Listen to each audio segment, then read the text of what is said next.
What is up, everybody? My name is Jake Gill, and this is another episode of the Technophiles Newscast. Today we're talking about the London Marathon. More importantly, the fact that someone completed the London Marathon from space. Tim Peake completed the 26.2-mile marathon on a treadmill aboard the International Space Station. Other astronauts have run marathons from space before, but Tim Peake is the first one to do it live while the London Marathon was taking place. Tim couldn't see the course out of the ISS's windows, but he was able to view the streets in real time by using his iPad. Tim completed the marathon on the T2 treadmill, which is affectionately known as the Colbert, after his fans took over an online poll about what to call the node that the treadmill lives in. He actually won the poll, but they decided to call it Tranquility instead. But they did honor Stephen Colbert with the treadmill. Tim's daily regimen on the ISS made him the perfect candidate for running a marathon. Apart from eating and sleeping, which are very high priority for ISS astronauts, they also spend an average of 2 hours a day exercising. The astronauts do a variety of exercises on the ISS in order to prevent muscle and bone loss. In addition to the T2 treadmill, they use things like a cycle ergometer,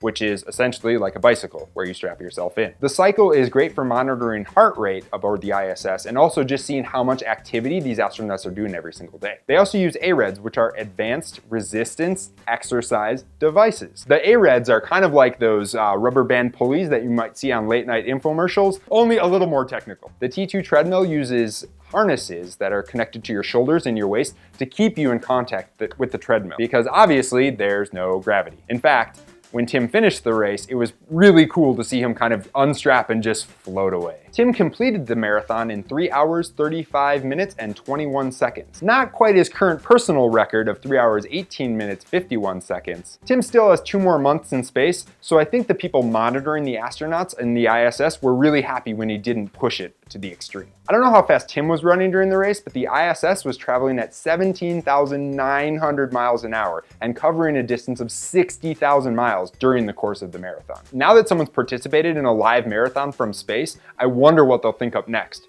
The Summer Olympics are coming up, guys. Which event would you guys like to see live streamed from space? Let us know in the comments below, or you can tweet us at TechnopilesPod or visit our website at technophilespodcast.com. Like what you guys saw? Be sure to check out some of our other content, like this live show with Dan Norton from Filament Games, or check out the episode of Sci-Fi Science where Crystal Lee Patrick and I discuss the 3-body problem right down here. Thanks, guys, and we'll see you next time.